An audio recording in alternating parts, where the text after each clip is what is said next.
Chapter आहे cell cycle and cell division. Okay, याच्यामध्ये पहिले आपण बघणार आहोत सेल सायकल. सेल सायकलमध्ये हा पॉईंट बघायचा सरळ. तो काय म्हणत आहे की cell growth result in disturbing the ratio between the nucleus and cytoplasm. म्हणजे जेव्हा एखाद्या सेलची ग्रोथ होत असते तेव्हा न्यूक्लियस आणि सायटोप्लाझमचा काय होतो, रेशो चेंज होतो, डिस्टर्ब होतो त्यांच्यामुळे. ठीक आहे, जे प्रमाण आहे न्यूक्लियस आणि सायटोप्लाझमचं त्यांच्या रेशोमध्ये काय होतो, चेंज होतो. तर मग पुढे काय दिलं आहे, it therefore becomes essential for cell to divide to restore the nucleo cytoplasmic ratio. ठीक आहे, म्हणजे काय की मग याच्यामुळेच काय होतं की सेलला डिवाईड करणं गरजेचं होतं. का तर पहिले जो न्यूक्लियस आणि सायटोप्लाझमचा जो रेशो होतो त्याला तो वापस आणायचा असतो. ठीक आहे, तो वापस आणण्यासाठी तो काय करतो, सेल डिव्हिजन करतो. आलं लक्षात? ठीक आहे, हे पॉईंट 2-3दा वाचायचा आणि लक्षात ठेवायचा. पुढे cell growth is a continuous process. एवढंच लक्षात ठेवा, cell growth is a continuous process. पुढे त्याच्यामध्ये काय दिलेलं आहे, सरळ एवढंच पाठ करायचं. काय, ड्युरेशन ऑफ सेल सायकल. म्हणजे इथं 2 एक्झाम्पल दिलेले आहेत, ईस्ट आणि ह्युमन. म्हणजे सेल सायकल पूर्ण सेल सायकल कंप्लीट व्हायला किती टाईम लागतो अशानुसार आहे. तर ईस्टमध्ये सेल सायकल कंप्लीट व्हायला किती टाईम लागतो, 90 मिनिट्स लागतात. आणि ह्युमनमध्ये एक सेल सायकल कंप्लीट व्हायला किती वेळ लागतो, 24 आवर्स लागतात. ओके, पुढे जायचं आता आपल्याला. Phase of the cell. आता आपल्याला याच्या पुढे 2 फेज बघायचे. कोणता फेज, इंटरफेज आणि यम फेज. ओके, इंटरफेजलाच आपण दुसरं काय म्हणतो, रेस्टिंग फेज म्हणतो. पुढे काय दिलं याच्यामध्ये, cell is prepare for the division by undergoing both the cell growth and the DNA replication in order manner. म्हणजे काय, इंटरफेजमध्ये काय होत असतं की सेलची ग्रोथ होत असते, पुन्हा सेलचं काय होतं, प्रिपेअरिंग होते. म्हणजे काय, सेल पुढे चालून जो सेल डिव्हिजन करणार आहे, एम फेजमध्ये जाणार आहे, त्याच्यासाठी त्याची प्रिपरेशन होते, त्याला तयार केलं जातं. सेलला कशामध्ये तयार केलं जातं, कोणत्या फेजमध्ये, इंटरफेजमध्ये. ओके, तर मग सेलला तयार करणं, त्याची पूर्ण ग्रोथ करून आणणं आणि DNAला रिप्लिकेशन करणं, हे सगळे कुठं होत असतं, इंटरफेजमध्ये. ओके, पुढे काय दिलेलं आहे, हे पण एक इम्पॉर्टंट पॉईंट आहे. काय, last more than 95% of duration of the cell cycle. म्हणजे काय, पूर्ण जेवढं पण सेल सायकल कंप्लीट व्हायला वेळ लागत असेल त्या वेळेच्या 95% वेळ कोण घेतो, इंटरफेजच घेतो. ओके, म्हणजे 95% टाईम कोणाला लागतो, इंटरफेजला लागतो. मग राहिलेल्या 5% टाईममध्ये एम फेज कंप्लीट होऊन जातं. आता एम फेज काय बघायचं, एम फेज म्हणजे काय असते, ॲक्च्युअल सेल डिव्हिजन फेज. म्हणजे एम फेजमध्ये असा फेज असतो ज्याच्यामध्ये सेल डिव्हिजन होत असतं. ठीक आहे, पुढे starts with the nuclear division karyokinesis and usually ends with the division of cytoplasm cytokinesis. म्हणजे काय, एम फेज कसा स्टार्ट होतो, सुरू कशी होते त्याच्यानुसार. म्हणजे सुरू कसं होत असते की पहिले होत असते न्यूक्लिअर डिव्हिजनला आपण काय म्हणत असतो, कॅरिओकायनेसिस. अँड युजली एंड्स विथ, म्हणजे संपते कसे एम फेज, डिव्हिजन ऑफ सायटोप्लाझमलाच आपण काय म्हणतो, सायटोकायनेसिस. ओके, एंड होणार डिव्हिजन ऑफ सायटोप्लाझमवर. ठीक आहे, आता आपल्याला बघायचं आहे इंटरफेज. ठीक आहे, आता इंटरफेजमधला ही डायग्राम लक्षात ठेवायची, नाव नेमिंगला वगैरे येऊ शकते. ठीक आहे, इंटरफेस. ठीक आहे, असं पूर्ण डायग्राम असते. आता बघायचं यम फेजलाच आपण काय म्हणू शकतो, मायटोसिस. ओके, तर इथून पूर्ण हा जो गॅप आहे, ठीक आहे, हा जो पूर्ण टाईम पिरियड आहे, हे आपण पूर्णाला काय म्हणत असतो, आपण इंटरफेज म्हणत असतो. इंटरफेज डिनोट कशाने करणार, आहे ना. ठीक आहे, इथं वरी असतो G1 फेज, इथं असतो S फेज, इथं असते G2 फेज. ठीक आहे, आणि इथं G1च्या बाहेर बाजूला कोणता फेज असतो, G0 स्टेज असतं. ठीक आहे, फेज नाही म्हणता येणार, स्टेज असतं. आलं लक्षात. आणि एम फेजमध्ये कोण असतं, प्रोफेज, मेटाफेज, ॲनाफेज, टिलोफेज आणि सायटोकायनेसिस. ठीक आहे, ही डायग्राम लक्षात ठेवायची. आता हे चार्ट जो आहे आपण आपल्या शॉर्ट नोट्समधून कंप्लीट करू. ओके, इंटरफेजवर खूप जास्त प्रश्न येतात, दरवर्षी येतात. सो याच्यातली एक ना एक लाईन जशाच तशी पाठ करून घ्यायची. याच्यामध्ये सरळ एवढंच विचारलं जातं की कोणत्या फेजमध्ये काय काम होतं, एवढंच विचारतं. ठीक आहे, तर मग याच्यामध्ये बघायचं आपला इंटरफेज आयनं डिनोट केला जातो. इंटरफेजमध्ये 3 फेज येतात. G1 फेज म्हणजेच आपण गॅप 1 म्हणतो. पुन्हा येते S फेज म्हणजे सिंथेसिस फेज म्हणतो. G2 फेज म्हणजे काय, गॅप 2 म्हणतो. ओके, आणि या G1 फेजच्या बाजूला काय असतो, आपण डायग्राममध्ये बघितला असतो की ते G0 स्टेज असतो. ओके, आता पहिले काय होत असतं की G1 फेज येते. तर G1 फेजमध्ये काय होतं आहे, पाठ करायचं. Interval between the mitosis and initiation of DNA replication called as G1 phase. म्हणजे की मायटोसिस आणि इनिशिएशन ऑफ DNA रेप्लिकेशन. ठीक आहे, आता इनिशिएशन ऑफ DNA रेप्लिकेशन आपल्याला बघायचं की S फेजमध्ये होत असतं ते. तर एवढं लक्षात ठेवायचं, त्यांना म्हणायचे की मायटोसिस आणि इनिशिएशन ऑफ DNA रेप्लिकेशन या दोघांच्या मधात येणारा फेज कोणता आहे, G1 फेज आहे. ठीक आहे, हे स्टेटमेंट पाठ करायचं पुढे. ठीक आहे, मग या स्टेटमेंटला आपण असं पण म्हणू शकतो काय, इंटरव्हल बिटवीन एम फेज कसं, मायटोसिसला आपण एम फेज पण म्हणू शकतो. ओके, आणि इनिशिएशन ऑफ DNA रेप्लिकेशन कुठं होत असते, यस फेजमध्ये, त्यामुळे आपण त्याच्या जागी काय लिहिलं आता यस फेज लिहिलं. तर मग असं पण सेंटेन्स येऊ शकतं, इंटरवल बिटवीन एम फेज आणि yes phase is called G1 phase. ठीक आहे, जी आपण डायग्राममध्ये बघितलं की एम फेज आणि यस फेज या दोघांच्या मदत कोणता आला G1 फेज. बस त्यांना एवढंच म्हणायचं त्या दोन सेंटेन्समध्ये. ठीक आहे, तर पाठ करून घ्यायचं. पुढे इथं बॉक्समध्ये काय दिलं आहे, DNA कंटेंट म्हणजे काय, पूर्ण DNA किती आहे सध्या G1 फेजमध्ये 2C आहे. ठीक आहे, आपण हे रँडमली पकडले की DNA कंटेंटची अमाऊंट किती आहे 2C आहे. ओके, तर G1 फेजमध्ये 2C असते. पुढे G1 फेजमध्ये काय होतं, सेल मेटाबॉलिकली ॲक्टिव्ह असतो, हे पाठच पाहिजे. सेल मेटाबॉलिक कसा असतो, ॲक्टिव्ह असतो. पुढे काय, सेल ग्रोथ ऑकर्स कंटिन्युअसली म्हणजे सेलची वाढ होते, कंटिन्युअसली सेलची वाढ होत जाते G1 फेजमध्ये. नो DNA रेप्लिकेशन म्हणजे इथं DNAचं रेप्लिकेशन होणार नाही. रेप्लिकेशन म्हणजे काय, डबल होणार नाही DNA. ठीक आहे, आता हे जे 2C आहे हे डबल 4Cमध्ये होणार नाही. ठीक आहे, तर इथं लक्षात ठेवायचं G1 फेजमध्ये नो डबल DNA रेप्लिकेशन. पुढे सेल ऑर्गनेल्स डुप्लिकेट्स, याच्यामध्ये काय होतात, सेल ऑर्गनेल्स काय होतात, डुप्लिकेट्स होतात. ठीक आहे, हे फक्त स्टेटमेंट्स पाठ करायचे. आता G1 फेज झाला. ठीक आहे, आता G1 फेज झाल्यावर काय आहे, यस फेज येतो. ठीक आहे, आता यस फेजमध्ये काय आहे, DNA रेप्लिकेशन होते अँड क्रोमोझोमल डुप्लिकेशन होते. ठीक आहे, पाठ करायचं म्हणजे काय, यस फेजमध्ये काय होत असतं, DNA रेप्लिकेशन होत असतं. हा MCQ आहे, दरवेळेस विचारतात DNA रेप्लिकेशन कुठं होतं, तर यस फेजमध्ये होत असतं. DNA रेप्लिकेशन म्हणजे काय, अमाऊंट ऑफ DNA डबल होतो. म्हणजे जेवढा अमाऊंट ऑफ DNA पहिले होता, किती होता पहिले 2C, तो आता काय होणार, डबल होणार. म्हणजे काय, 2Cचं काय झालं 4C झालं. ठीक आहे, असा क्वेश्चन विचारू शकतात की यस फेजमध्ये मग DNA कंटेंट किती होईल, तर मग 4C होऊन जाईल. कसं, पहिले 2C होता, DNA रेप्लिकेशन झालं, DNA म्हणजे डबल झाली DNAची अमाऊंट, मग काय झालं 2Cचं 4C झालं. ओके, पाठ करायचं पूर्ण. पुढे काय दिले, no increase in essential chromosomal number म्हणजे जो पहिलेचा क्रोमोझोमल नंबर असेल त्याच्यामध्ये काही वाढ होणार नाही, तो नंबर चेंज होणार नाही. त्यामुळे एवढं लक्षात ठेवायचं काय, क्रोमोझोमल नंबर रिमेन सेम. ठीक आहे, म्हणजे क्रोमोझोमल नंबरमध्ये वाढ होणार नाही, जसा तसा राहील तो. पुढे सेंट्रिओल डुप्लिकेट्स इन सायटोप्लाझम, हे लक्षात ठेवायचं. एस फेजमध्ये काय होतं की सेंट्रिओल डुप्लिकेशन होत असतं. ठीक आहे, एस फेजमध्ये सेंट्रिओल डुप्लिकेशन होतं आणि कशामध्ये होतं ते, सायटोप्लाझममध्ये. आणि एस फेजमध्ये काय होत असतं, DNA रेप्लिकेशन. तर हे DNA रेप्लिकेशन कुठं होते प्रोसेस, न्यूक्लियसमध्ये होत असते. पाठ करायचं. पुढे तेच इथे लिहिलेलं आहे. मग काय झालं, एस फेजमध्ये DNA content become 2C to 4C म्हणजे एस फेजमध्ये आता किती झालं आहे, DNA कंटेंट 4C झालेलं आहे. ओके, पुढे आलं लक्षात, हे पाठ करायचं, इम्पॉर्टंट सगळे लाईन्स. पुढे G2, आता G2 फेजमध्ये काय काय होते पाठ करायचं. G2 फेजमध्ये प्रोटीन सिंथेसिस होते म्हणजे प्रोटीन तयार होते. पुन्हा RNA सिंथेसिस होते म्हणजे RNA तयार होतो. पुन्हा काय, सेल ग्रोथ कंटिन्युअसली म्हणजे याच्यात पण काय होते, सेलची ग्रोथ होत राहते. पुढे इथं काय दिलं, increase in the number of mitochondria and chloroplast by getting double म्हणजे G2 फेजमध्ये मायटोकॉन्ड्रिया आणि क्लोरोप्लास्टचा नंबर वाढतो आणि तो डबल पण होतो. ठीक आहे, हां. पुढे in G2 phase preparation of mitosis takes place म्हणजे काय, G2 फेज असा फेज आहे ज्याच्यामध्ये की मायटोसिस म्हणजे जो पुन्हा येणार याच्यानंतर जी प्रोसेस येणार मायटोसिस त्याच्या पहिलीची तयारी G2 फेजमध्ये होत असते. ओके, आणि मग G2 फेजमध्ये किती राहिला DNA कंटेंट, 4Cच राहिला. जो यस फेजमध्ये चेंज झाला तो आता तसाच पुढे राहिला 4C. आलं लक्षात, हे 3 फेज असेच झाले. आता हे G0 स्टेज काय आहे आपण बघू. G0 स्टेजला दुसरं नाव काय आहे, क्वेश्चन स्टेज. क्वेश्चन स्टेज आहे. तर पुढे G0 स्टेज म्हणजे काय, some cell do not divide further comma exist G1 phase to enter and inactive stage call question stage. ठीक आहे, त्याला दुसरं काय म्हणतो आपण, G0 स्टेज. म्हणजे त्यांचं म्हणणं काय आहे की असे सेल्स असतात जे की पुढे चालून डिवाइड होऊ शकत नाहीत, म्हणजे त्यांची पूर्ण वाढ झालेली नसते, ते कसे असतात, इनॅक्टिव्ह असतात. ठीक आहे, तर मग हे जे G1 फेजमधले जे सेल आहेत ते काय करतात, बाहेर निघतात, G1 फेजमधून बाहेर निघतात आणि G0 फेजमध्ये येऊन बसतात. G1 फेजमधून बाहेर निघतात आणि G0 स्टेजमध्ये येऊन बसतात. ठीक आहे, आलं लक्षात. हां, तर मग हे सेल कसे असतात, सेल रिमेन्स मेटाबॉलिकली ॲक्टिव्ह म्हणजे आता G0 स्टेजमधले जे सेल्स आहेत ते मेटाबॉलिकली ॲक्टिव्ह राहणार. ठीक आहे, पण पुढे काय लिहिलं आहे, but no longer proliferate unless the body required म्हणजे काय, त्यांची ग्रोथ होणार नाही. ठीक आहे, मेटाबॉलिकली ॲक्टिव्ह राहणार पण प्रोलिफरेट होणार नाही. प्रोलिफरेट होणार नाही म्हणजे काय, ग्रोथ होणार नाही त्यांची.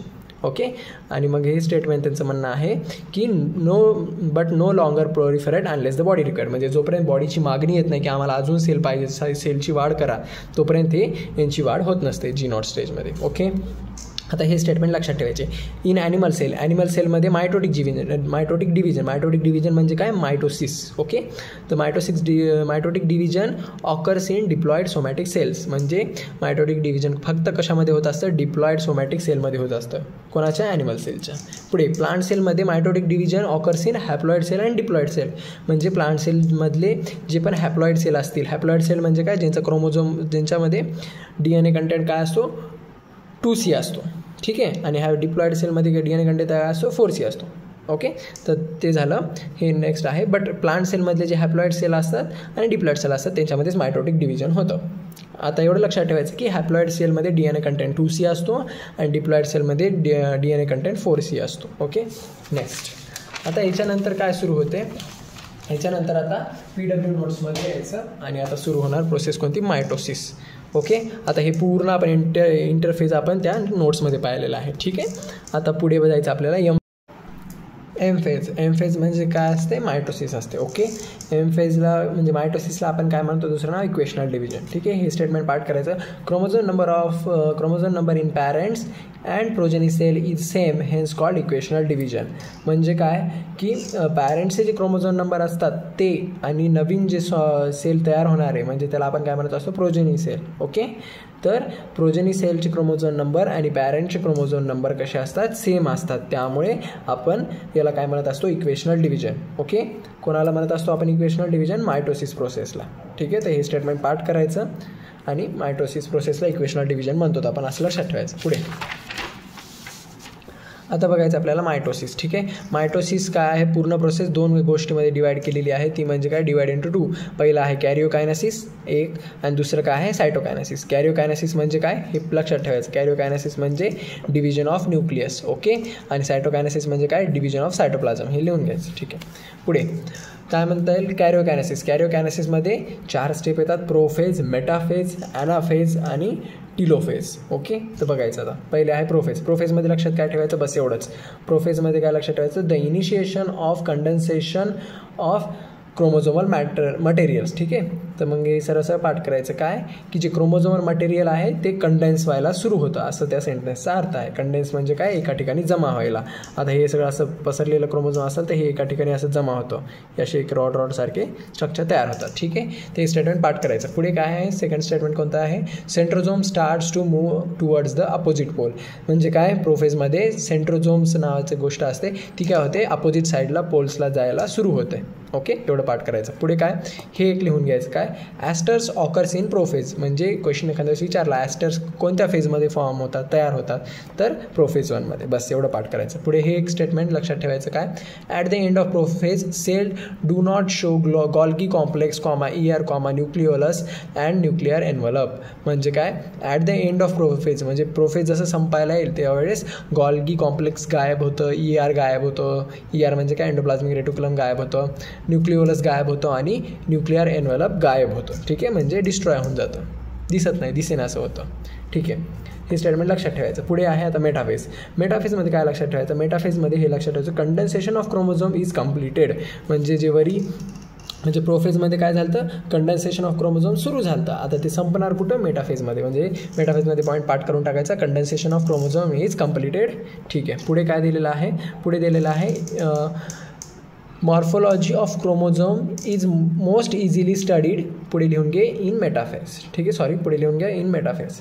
ओके, तर म्हणजे याचा मिनिंग काय आहे, स्टेटमेंट खूप MCQमध्ये विचारलेलं आहे की मॉर्फोलॉजी ऑफ क्रोमोझोम म्हणजे क्रोमोझोम कसे दिसतात, काय नाही, हे सगळं नीट स्टडी करायचं असेल तर कोणता फेजमध्ये स्टडी करणार आपण, मेटाफेजमध्ये स्टडी करणार. ठीक आहे, तर हे असं स्टेटमेंट पाठ करायचं, morphology of chromosome is most easily studied in metaphase. ठीक आहे, हे पाठ करायचं. पुढे each chromosomes has 2 sister chromatid. हे स्टेटमेंट जसं तसं पाठ करायचं. म्हणजे प्रत्येक क्रोमोझोमला 2 सिस्टर क्रोमॅटिड असतात, असं पाठ करून टाकायचं. पुढे अजून काय मेटाफेजमधला important point, all the chromosomes coming to lie at equator. म्हणजे जेवढे पण आता क्रोमोझोम्स असतील ते काय होणार, ॲट इक्वेटर म्हणजे इक्वेटरला येणार. इक्वेटरला येणार म्हणजे काय, या डायग्राममध्ये बघायचं, वाचायचं नाही, कंपेअर करायचं. इक्वेटरला असं लाईनमध्ये येणार. ठीक आहे, ओके, हे कोणत्या फेजमध्ये होतं, मेटाफेजमध्ये हे असे इक्वेटरला एका लाईनमध्ये येतात सगळे क्रोमोझोम्स. ठीक आहे, पुढे हे काय दिलेलं आहे, the plane of alignment of the chromosome at metaphase is referred as to metaphase plate. म्हणजे काय नाही, हे जे क्रोमोझोम्स एका लाईनला येत आहेत, एका प्लेनमध्ये येत आहेत, तर याला काय म्हणणार आपण, मेटाफेज प्लेट म्हणणार. ठीक आहे, ओके. पुढे आता बघायचं आपल्याला ॲनाफेज. ठीक आहे, ॲनाफेज. ॲनाफेजमध्ये काय लक्षात ठेवायचं, सरळ सरळ सेपरेशन ऑफ क्रोमॅटिड्स. ठीक आहे, हे वर्ड लक्षात ठेवायचं. ॲनाफेज म्हणल्यावर काय, सेपरेशन ऑफ क्रोमॅटिड्स. पुढे इम्पॉर्टंट पॉईंट काय आहे की two daughter chromatids now referred as a daughter chromosomes. म्हणजे जे पहिले टू डॉटर क्रोमॅटिड्स म्हणत होतं, आता त्यांना आपण डॉटर क्रोमोझोम्स म्हणणार. बस एवढं. पुढे काय, the centromere of each chromosomes remains directed towards the pole and arm tailing behind. म्हणजे काय की आता त्यांचं म्हणणं काय आहे की जे सेंट्रोमेअर आहे, सेंट्रोमेअर म्हणजे काय असतं की हे सेंटरवाला पार्ट. हां, ठीक आहे. तर हा सेंटरवाला पार्ट काय करत आहे आता की पोलकडं आहे, म्हणजे पोलकडं तोंड करून आहे, असं त्या सेंटेन्सचा मिनिंग आहे. जो सेंटरवाला पार्ट आहे असे हे तुटल्यानंतर हे पोलकडं असं तोंड करून थांबतात. ठीक आहे, असं पार्ट करायचं. ओके. आणि यांचे जे टील आहे म्हणजे काय, जे हात आहेत हे आर्म, याला म्हणत असतो आपण आर्म, ते काय आहेत असे सेंटरकडं तोंड करून आहेत. ओके. सेंट्रोमेअर पोलकडे तोंड करून आहे, आर्म सेंटरकडे तोंड करून आहे. पुढे ठीक आहे. पुढे आता याच्यानंतर ॲनाफेजमध्ये ही डायग्राम लक्षात ठेवायची. अशी कंडिशन दिसली, दोन्ही वेगळे झालेले दिसले, म्हणजे ते काय असणार, ॲनाफेज. म्हणजेच काय, सेपरेशन ऑफ क्रोमॅटिड्स. ओके. आता पुढे टिलोफेजमध्ये काय आहे की फायनल स्टेज ऑफ कॅरिओकायनेसिस. आपण टिलोफेजला फायनल स्टेज ऑफ कॅरिओकायनेसिस म्हणतो. पुढे टिलोफेजमध्ये काय असते, असं स्टेटमेंट लक्षात घ्यायचं, chromosome डिकंडेन्सेस and loose there individuality. ठीक आहे, क्रोमोझोम काय होतात, वापस आता काय होतात, डिकंडेन्स होतात. म्हणजे पहिले जे असे एका जागी आलेले होते, घट्ट कंडेन्स झाले, आता ते लांब लांब वेगळे होणार. ठीक आहे. तर आणि काय होते, त्यांची इंडिव्हिज्युअलिटी लूज होते. ठीक आहे. पुढे काय, nuclear envelope develops around the chromosome cluster at each pole forming two daughter cells. म्हणजे काय, आता हे जे कवरिंग तयार झाली आहे क्रोमोझोमच्या बाजूला, ठीक आहे, हे तयार होतं. ओके. तर न्यूक्लियर एन्व्हलप तयार होतं आपापल्या वेगवेगळ्या सेलमध्ये. ठीक आहे. पुढे काय दिलेलं आहे, न्यूक्लिओलस, गॉल्गी कॉम्प्लेक्स आणि ER रिफॉर्म. म्हणजे न्यूक्लिओलस झालं, गॉल्गी कॉम्प्लेक्स झालं, ER झालं, ते काय होते आता वापस पुन्हा एकदा नवीन याच्यानं तयार होतात दोन्ही सेलमध्ये. ठीक आहे, आलं लक्षात. आता हे झालं कॅरिओकायनेसिस. पूर्ण टिलोफेज झालं. टिलोफेज संपलं म्हणजे काय, सगळं कॅरिओकायनेसिस झालं. आता फर्स्ट स्टेज झाली. आता सेकंड म्हणजे काय, सायटोकायनेसिस. सायटोकायनेसिसला आपण एवढंच लक्षात ठेवायचं, डिव्हिजन ऑफ सायटोप्लाझम. आणि काय, it is the division of cytoplasm at the end of which cell division gets completed. म्हणजे जसं सायटोप्लाझम झालं, ठीक आहे, हे जे सायटोप्लाझम आहे हे असे काय होतात, डिवाईड होतं सायटोप्लाझम आणि दोन नवीन सेल बनतात. मग इथंच सेल डिव्हिजन संपतं. ओके. पुढे काय दिलेलं आहे, दुसरी एक इम्पॉर्टंट डेफिनेशन दिलेली आहे. आता ते मायटोसिस वगैरे संपलं आपलं. ठीक आहे. आता हे दोन डेफिनेशन दिलं ते बघू. When karyokinesis is not followed by cytokinesis as result in which multinucleated condition arises lead in the formation of syncytium. म्हणजे काय, कॅरिओकायनेसिस झाला. ठीक आहे. कॅरिओकायनेसिस म्हणजे काय की हे पूर्ण सगळे आता जे आपण प्रोसेस पाहिले हे सगळे झाले, इथपर्यंत आलं. पण याच्यानंतर काय म्हणणं आहे त्यांचं की सायटोप्लाझम झालंच नाही. सायटोप्लाझम झालं नाही म्हणजे हे दोन सेल वेगळे झालेच नाही. तर त्यावेळेस काय होतं, मल्टीन्यूक्लिएटेड म्हणजे काय, दोन न्यूक्लियसवाले सेल तयार होतात. तर तशा सेलला आपण काय म्हणणार, सिन्सेटिम म्हणणार, की म्हणजे एकाच सेलमध्ये खूप सारे न्यूक्लिएटेड तयार होतात. ओके. ही डेफिनेशन पाठ करायची. त्याचं एक्झाम्पल काय आहे, लिक्विड एंडोस्पर्म इन कोकोनट. ठीक आहे. पुढे kinetochore is a disc shape. ही पण डेफिनेशन पाठ करायची, इम्पॉर्टंट आहे. Kinetochore is a disc shape structure at the surface of centromere serves as the site of attachment of the spindle fibre. म्हणजे काय की हे आता पूर्ण क्रोमोझोम आहे, क्रोमोझोमच्या सेंटरला काय आहे, सेंट्रोमेअर. तर त्यांचं या डेफिनेशनमध्ये म्हणणं काय, या सेंट्रोमेअर, ठीक आहे, या सेंट्रोमेअरच्या बाजूला जे प्लेट्स असतात त्याला म्हणत असतो आपण कायनेटोकोर्स. ठीक आहे. एवढंच पाठ करून घ्यायचं, लक्षात घ्यायचं. ओके. पुढे काय दिलेलं आहे, सिग्निफिकन्स ऑफ मायटोसिस. मायटोसिसचे सिग्निफिकन्स म्हणजे काय, मायटोसिसचे प्रॉफिट काय होण्याचे. तर मायटोसिस कशासाठी यूज केलं पण जातं ते पण दिलेलं आहे. Identical genetic complement of the daughter cell. म्हणजे एकदम पॅरेंटसारखी एकदम डॉटर सेल बनवायची असेल त्यावेळेस मायटोसिस केलं जातं. पुढे growth of the multicellular organism. म्हणजे मल्टीसेल्युलर ऑर्गॅनिझममध्ये ग्रोथ करायची असेल तर आपण मायटोसिस प्रोसेस होत असते. पुन्हा एखादं सेल रिपेअर करायचं असेल त्यावेळेस मायटोसिस होणार. पुन्हा continuous growth of plant through out their life. म्हणजे प्लांटची कशी होते, लाईफ टाईम ग्रोथ होत असते. तर ती कोणत्या प्रोसेसमुळे होते, मायटोसिस प्रोसेसमुळे होते. ठीक आहे. पुढे काय, in some of the lower plants and in some small insect haploid cells also divide mitosis. म्हणजे काय, खूप छोट्या छोट्या झाडांमध्ये किंवा म्हणजे जे एकदम बारीक म्हणजे लोअर क्लासचे जे प्लांट्स आहेत ते वाले झाले किंवा इन्सेक्ट झाले, यांच्या हॅप्लॉइड सेलमध्ये पण कोणतं होत असतं, मायटोसिस होत असतं. ठीक आहे. हे झालं सिग्निफिकन्स. आता आपण बघणार आहोत नेक्स्ट टाईप ऑफ डिव्हिजन ते म्हणजे मिओसिस. ठीक आहे, तर मिओसिसला आपण काय म्हणत असतो, रिडक्शनल डिव्हिजन. ठीक आहे, मिओसिसला पूर्ण आपण रिडक्शनल डिव्हिजन म्हणत असतो, ते लक्षात ठेवायचं. पुढे काय दिलं, special kind of cell division that reduces the chromosome number by half result in the production of the haploid daughter cell. म्हणजे काय, मिओसिस प्रोसेसची त्यांनी इथं डेफिनेशन दिलेली आहे की काय, की हे सेल डिव्हिजन एका प्रकारचं एक स्पेशल सेल डिव्हिजन आहे ज्याच्यामध्ये काय होतं की क्रोमोझोम नंबर रिड्यूस होतो. ठीक आहे, आणि कसा रिड्यूस होतो, हाफ होतो. म्हणजे जर पहिले जर क्रोमोझोम नंबर 2n असेल तर ते काय होणार, आता हाफ होणार, n होणार क्रोमोझोम. ठीक आहे, ओके, असं होणार. n म्हणजे काय, हॅप्लॉइड होऊन जाणार. तर कशामध्ये, डॉटर सेलमध्ये. तर मग त्यांचं म्हणणं आहे की या मिओसिसमध्ये काय होत असतं की क्रोमोझोम नंबर जो पॅरेंटचा असतो तो हाफ होतो आणि डॉटर सेलमध्ये हाफ क्रोमोझोम नंबर जातो, म्हणजे काय, हॅप्लॉइड n जातो. ठीक आहे, हे स्टेटमेंट पाठ करायचं.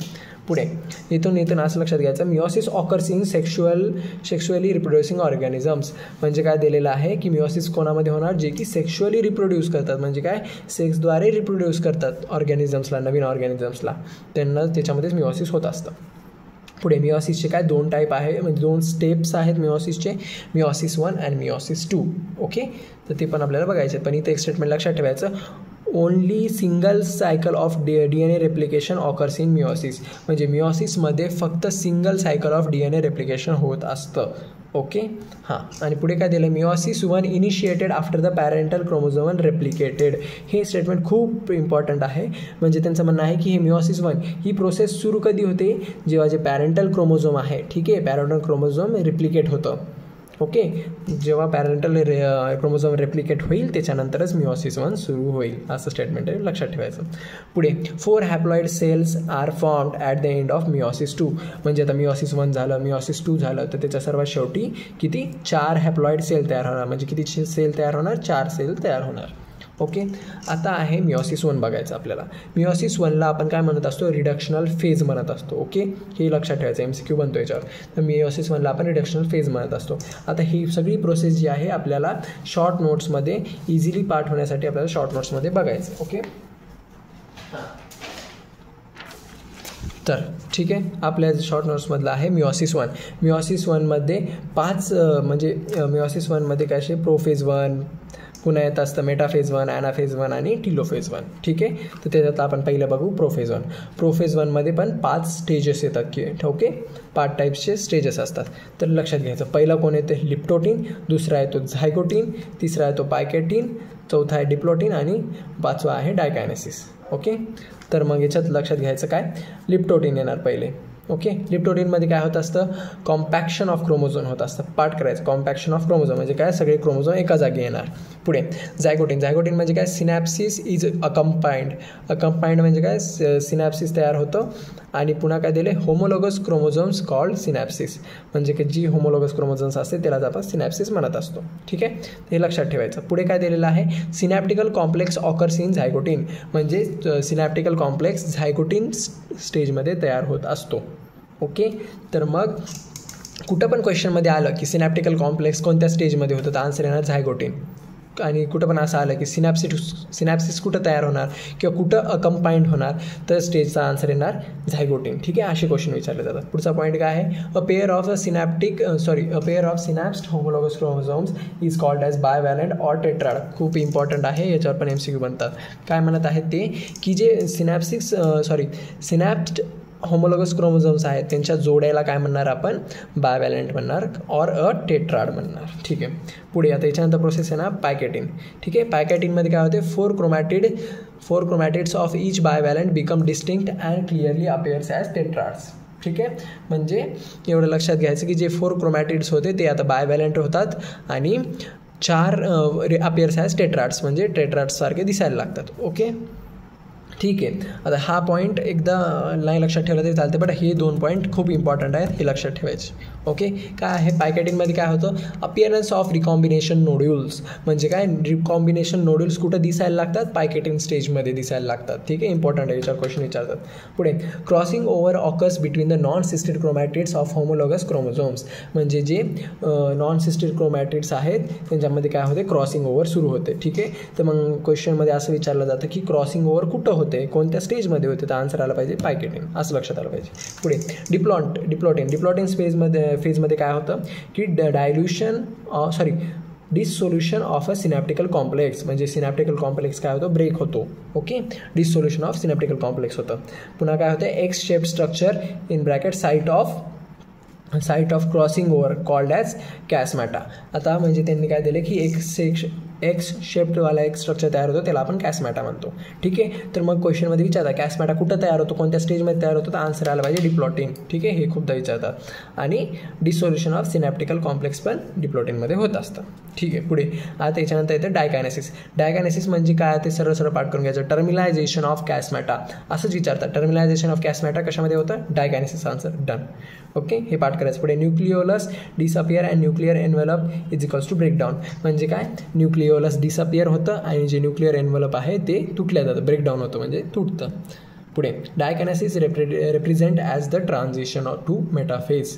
म्हणजे काय, डायकायनेसिसला कसं ओळखलं जातं, ट्रान्झिशन टू मेटाफेज, म्हणजे काय, मेटाफेजमध्ये चेंज होणारा फेज म्हटलं जातं त्याला.